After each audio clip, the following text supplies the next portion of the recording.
Hi everyone. Dementia residents love to keep in touch with the outside world and the live species of the world. I mean, many had had cats and dogs in their day, and now they don't have those with them. So birds and fish can, be often what they adjust to, enjoying. Fish tanks at a dementia unit are always a great feature, and sometimes some residents have fish tanks in their own room, which is a point of interest. But especially the birds, I think, are the thing that the ladies love. If they've got a little shelf outside their bedroom, window that they can put the breadcrumbs on to feed the little birds, they love it. And it can be a great entertainment for them and a great interest every morning putting out the toast on the ledge. So if your mother has a room near the trees where there are the sparrows and the green finches that can land on the sill to feed, breadcrumbs for, it's a great solace for your mother or the person that's doing this, and it can't be underestimated. In fact, in terms of birds and fish, there was one resident, she had a bird, and not an outside bird feeding them on the window ledge. She had an inside bird, a budgie. Oh God, couldn't believe it actually. She came in with this budgie. I was actually quite surprised that the unit accepted that budgie. It was a loud budgie as well. Anyway, she loved it. The neighbours didn't. I didn't particularly. But anyway, it was a well-loved budgie. Didn't last long, I think 2 weeks. Then it died.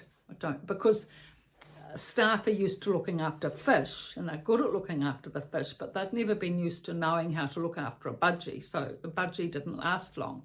Anyway, the brother came in. He didn't visit often. The only time he visited was to replace the budgie and to bring chocolates at Christmas.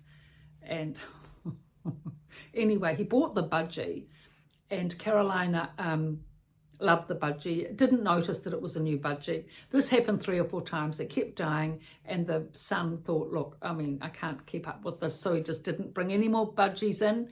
And so Carolina just went round with the cage with no budgie in it for quite a while. Then she, I think she might have realised there was no budgie there, whatever. After that, she replaced the budgie with teddy bears, soft teddy bear, which she'd carry around all the time, and she was fine. She adjusted to that. She was actually a really resilient person, Carolina. Few gave her credit. She never got depressed. She never got anxious. She was totally stable. She had this monotone voice. And she'd walk around the unit all day giving a social commentary in this monotone voice. And there's a fight going on. I don't know why she's screaming. And she's swearing. She doesn't need to swear here. And she's just dug me in the ribs, but I don't think she meant to. Probably she did mean to. She'd be on the edge of a fight and giving this social commentary, just like a boxing ring. And astute. It was an astute social commentary. And few picked up on this. The relatives picked up on it when they visited, but they didn't visit much, I have to say. They did come at Christmas with lots of chocolates, and she ate so many chocolates. I don't know how she didn't do herself in, because she was only about 43 kilograms, very tiny, hardly ate, except when these chocolates came. She'd devour huge amounts of chocolates, but no, it didn't seem to bother her. She'd just carry on, per se. But she was the one with the budgie. She was the one that, enjoyed delivering all these social commentaries. And another thing she enjoyed that was good for her resilience, I'm sure, was sometimes people would call her Caroline, even though Carolina was her name. And we'd put on Neil Diamond, Sweet Caroline. That was the only time she stopped wandering and doing her social commentary. The only time she would sit down, watch, observe, listen, and enjoy and smile when Neil Diamond sang her song, Sweet Caroline. She loved that. So that was really nice. But she had total resilience. You just could not faze her, so that was remarkable. Now, another lady that enjoyed birds, and this helped her resilience as well, she was a gracious lady, and she was very tall, elegant, slim. She'd sort of her daughter had been a fashion model, and she'd obviously garnered her Tsarina looks. And every morning she'd put out the breadcrumbs for the sparrows. Her bedroom was by a big tree, which had a lot of sparrows and green finches. They're very good birds for little windowsills. You're not going to get starlings or blackbirds on a little windowsill, but starlings and sparrows, the little house sparrows, lovely. No doubt this lady had done this probably all throughout her life, because she was very adept at being able to put out these breadcrumbs, and the birds would come every morning, and it was great entertainment for her and other friends that used to visit the room.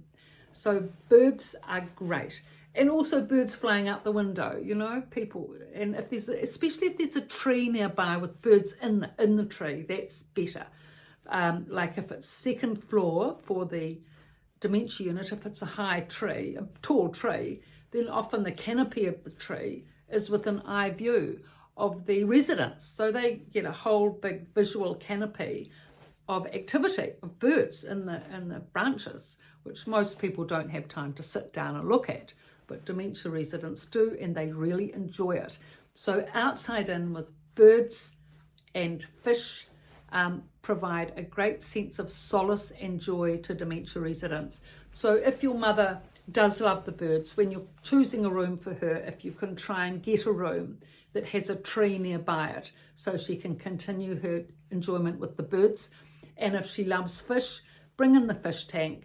The staff will, in most places, capably, you know, look after that fish and keep it alive. If not, there's generally a fish tank at a dementia unit, or in New Zealand there generally is. And a lot of entertainment and happy activities come from those fish and birds. So that's it for today. I've written these 2 books, The Resident's Voice and The Resident's Rise, both from a dementia unit. The purpose being that it is the resident's voice from their perspective. All of this work being from the resident's perspective, making the resident central to the equation and thinking about things and organising things from their perspective, which is really the most important thing. These dementia units need to be seen from their perspective, but some of them, of course, there's such a range, isn't there, of cognition and verbal ability in dementia units. So many people haven't got the voice to be able to express their opinion, or the voice is weak and they're not heard. And so those dementia residents who have been strong enough and capable enough to be able to give a voice for the other dementia residents, as expressed in the 2 books, can give us a perspective of what these people do experience in dementia units and what is important for them, which is often very different to what we think is important for them. So from the resident's perspective, these videos and books are vital. So thank you very much for your looks and your likes and your comments. Please keep those comments coming. I'm very happy with any challenges you're having around, you know, these topics in these videos. Any challenges you're having with your friend or family or relative, I'm happy to reply. Really, I'm happy to reply and respond to that, and also bring these topics through to the videos. So thank you for your support, and please subscribe, those of you that are watching and interested, to be able to build up this platform, this little platform, which is just slowly growing, and hopefully we'll get there. Thank you.